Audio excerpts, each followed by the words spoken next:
이것은 한 가족의 실화를 바탕으로 한 이야기입니다.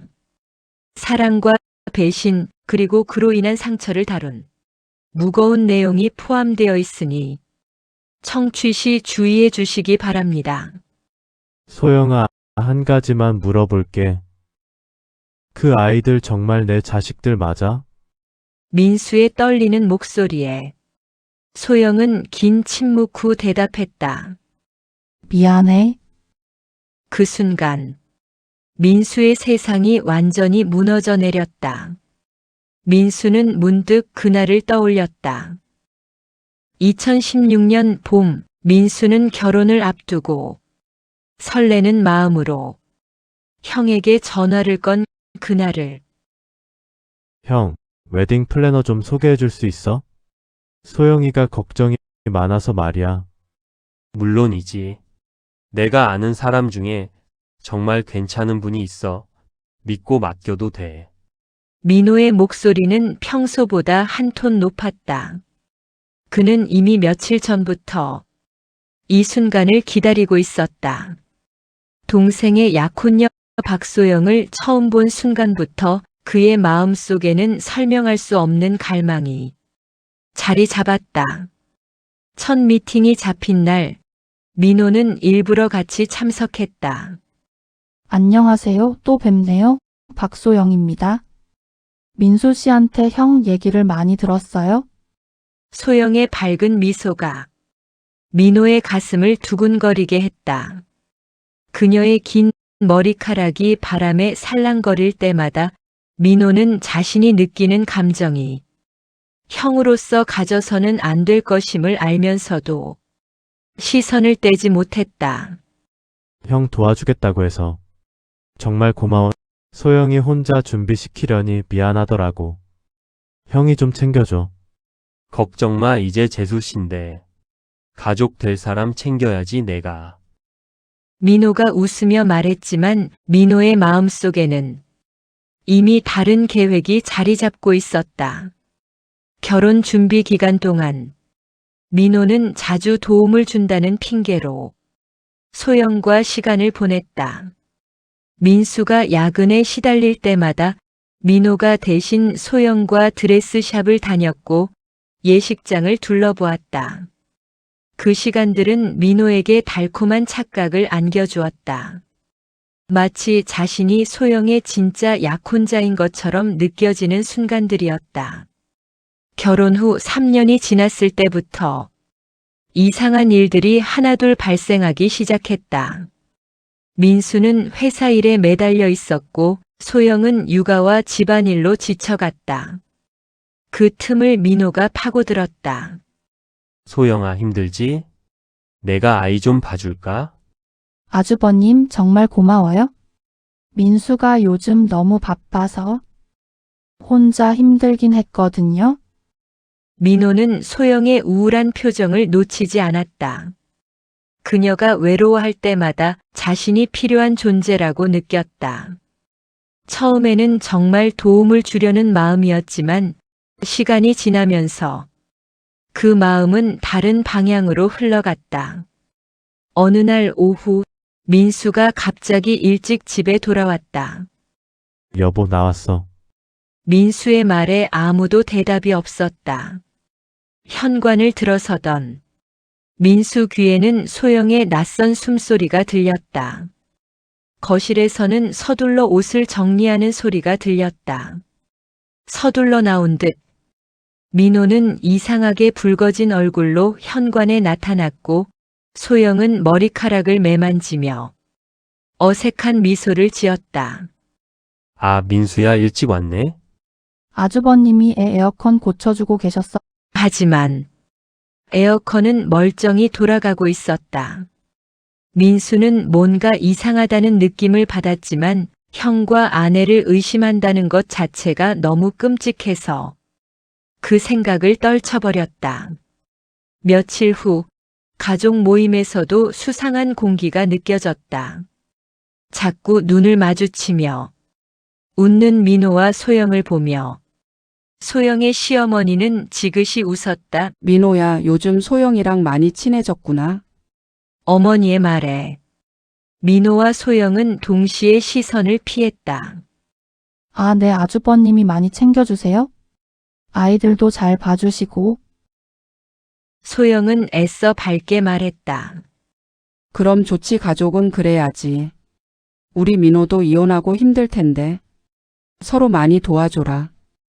시어머니의 행복한 웃음소리와 달리 민수는 웃지 않았다. 민호와 눈짓을 주고받는 소영을 민수는 보고 있었다. 그들의 눈빛에는 가족이라는 관계를 넘어선 무언가가 있었다. 서로를 바라보는 시선이 너무도 간절했고 우연히 손이 닿을 때마다 둘 다 과도하게 의식하는 모습이 역력했다. 민수는 가슴을 망치로 맞은 듯 쿵 하고 내려앉는 느낌을 받았다. 그해 여름 민수가 출장을 간 사이 모든 것이 시작되었다. 민호는 소영의 집에서 아이들을 돌보고 있었다. 아주버님, 정말 고마워요. 혼자서는 감당이 안 되었을 거예요. 소영의 지친 목소리가 민호의 마음을 아프게 했다.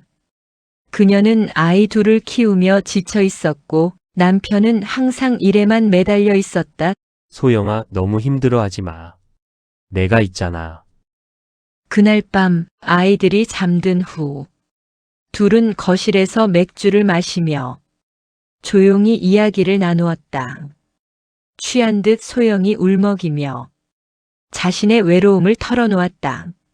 민호는 조명에 비친 소영의 부드러운 머리카락과 목선, 가느다란 손가락과 눈가에 맺힌 눈물을 조용히 훑고 있었다. 그러다 민호는 덥석 그녀의 손을 잡았다. 소영은 놀라 민호를 쳐다보았다. 민호는 아랑곳 않고 떨리는 손을 올려 소영의 얼굴을 감쌌다. 소영의 얼굴을 천천히 보던 민호는 잠시 망설이다가 말했다. 미안해. 그런데 나도 모르겠어. 너를 보면 자꾸 안아주고 싶어. 민호는 말이 떨어지기 무섭게 소영을 와락 안았다. 안긴 소영은 놀랐지만 뿌리칠 수가 없었다. 더 꽉 끌어 안은 민호의 손길에 설렘을 느꼈기 때문이었다. 첫 번째 선이 그렇게 넘어졌다. 그 이후로 둘의 관계는 더욱 깊어져 갔다. 민수가 야근을 할 때마다 민호는 소영의 집에 있었다. 처음에는 죄책감에 괴로워했지만 시간이 지나면서 서로에 대한 의존은 더욱 강해졌다. 소영에게 민호는 자신을 이해해주는 유일한 사람이었다. 아이들 교육 문제부터 사소한 일상의 고민까지 민수가 들어주지 않는 이야기들을 민호는 끝까지 들어주었다. 민호에게 소영은 자신의 존재 이유였다. 이혼 후 혼자 지내며 외로움에 지쳐있던 그에게 소영은 다시 살아갈 이유를 주었다 하지만 둘의 관계가 깊어질수록 민수에 대한 죄책감도 함께 커져갔다. 어느새 둘째를 임신한 소영은 알 수 없는 불안이 밀려왔다. 2023년 10월 어느 저녁 민수는 우연히 소영의 휴대폰을 보던 민수는 아주버님이라고 적힌 카톡이 온 것을 발견했다. 그건 바로 형인 민호와 소영이 주고받은 메시지였다. 민호의 보고 싶다는 메시지에 소영도 보고 싶다고 사랑한다는 메시지를 보낸 것이었다. 거실에는 가족 사진들이 걸려 있고 소파 위에는 아이들 장난감이 흩어져 있었다. 하지만 그 평화로운 풍경과 달리 공기는 긴장감으로 무거웠다. 민수는 사실을 알아야 했다. 이건 뭔가 단단히 잘못된 것이었다. 형이랑 내 아내랑 민수는 믿고 싶지 않았다. 아니, 이건 말이 안 된다고 생각했다. 핸드폰을 쥔 채 얼굴이 일그러진 민수를 본 소영은 직감했다. 그 자리에서 바닥에 털썩 주저앉아버리고 말았다. 소영아, 이거 뭐야? 형이랑 이거 뭐냐고. 남편도 있는데 어떻게 형이랑. 민수의 격앙된 목소리가 아파트 전체를 울렸다. 소영의 눈은 바닥을 향해 있었다. 미안해, 나도 잘못된 거 알아. 하지만 오빠가 아닌 이 형이 날 붙잡았어? 소영은 눈을 피하며 떨리는 목소리로 대답했다. 그걸 변명이라고 하고 있어. 민수의 격앙된 목소리가 거실을 가득 채웠다. 그때 현관문 열리는 소리와 함께 민호가 들어섰다. 소영의 메시지로 민호에게 집으로 오라고 보낸 것이었다. 민수와 소영을 번갈아 보던 민호는 바닥에 주저앉은 소영을 살피며 안았다. 이 상황이 기가 막힌 듯 코웃음을 치는 민수를 민호가 노려보며 말했다. 내가 뭘 안다고 나서? 우리 사이 아무도 몰라야 했는데. 민호는 차갑게 말했지만 그의 목소리에도 떨림이 있었다. 형. 소영이는 내 와이프잖아. 그걸 알면서도 손댄 거야? 이 미친 새끼야? 민수의 주먹이 떨렸다. 15년간 믿어온 모든 것이 무너지는 순간이었다. 잠시 정적이 흘렀다. 세 사람의 무거운 숨소리만 들렸다. 처음엔 나도 거부했어. 근데 내 형이 내 옆에 있었어? 너는 맨날 야근이고 집에 있어도 피곤해서 소영이 울먹이며 변명했다. 집안 문제, 생활비, 애들 교육 다 내 탓으로 돌리면서 혼자 견뎌야 했어. 나도 숨 쉴 곳이 필요했다고. 민수의 쓴웃음이 거실에 울렸다. 그건 이유가 안 되지. 불륜은 배신이잖아, 배신. 민수의 절규가 이어졌다. 내 형이랑 있으면 나도 살아있다는 느낌이 들어. 누군가 내 말을 들어주고 내 마음을 알아주는 사람이 있다는 게. 소영의 고백이 계속되었다.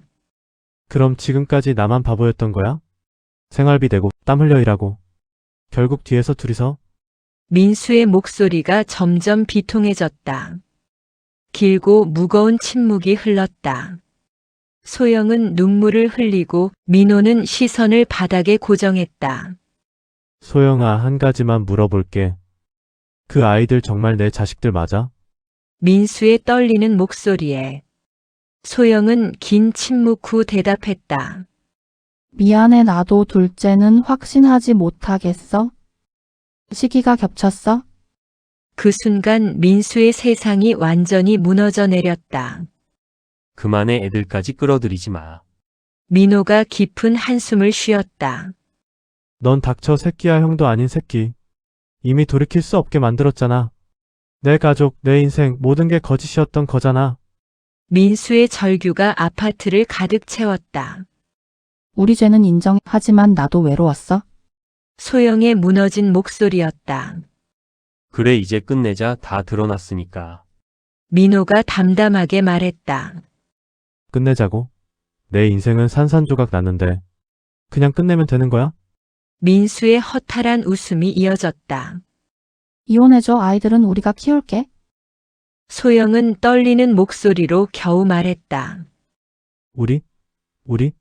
우리라고. 민수는 점점 손이 떨리기 시작했다. 그래, 우리 그리고 내가 책임지게. 민호는 결심한 얼굴로 민수를 똑바로 쳐다봤다. 책임? 이미 모든 게 끝났는데 무슨 책임을 져? 민수는 이 상황이 도무지 믿기지 않았다. 긴 침묵이 흘렀다. 세 사람은 각각 다른 곳을 바라보고 있었다. 거실의 가족 사진들이 비웃는 듯 보였다. 미안해, 정말 미안해. 소영의 마지막 사과였다. 짐 정리해서. 내일 소영이 데리고 나갈게. 민호가 힘없는 소영을 일으켜 세워 안방으로 향했다. 둘의 뒷모습을 허탈한 표정으로 민수는 봤다. 그렇게 쉽게 15년이 그렇게 쉽게 무너지는 거였구나. 민수는 혼자 남겨진 채 중얼거렸다. 어둠이 완전히 내려앉은 거실. 민수 혼자 소파에 주저앉아 머리를 감싸 안았다. 아이들 웃음소리가 담긴 장난감 하나가 바닥에서 삐걱거렸다. 사랑이라는 이름으로 감춰진 배신, 외로움이라는 핑계로 정당화된 불륜. 그 끝에는 누구도 행복할 수 없는 상처만이 남았다. 불륜의 대가는 결국 모든 이의 삶을 산산조각 내고 말았다. 가족이라는 이름으로 엮인 인연들이 하나씩 끊어져 나가는 그 밤, 그 누구도 승자가 될 수 없었다.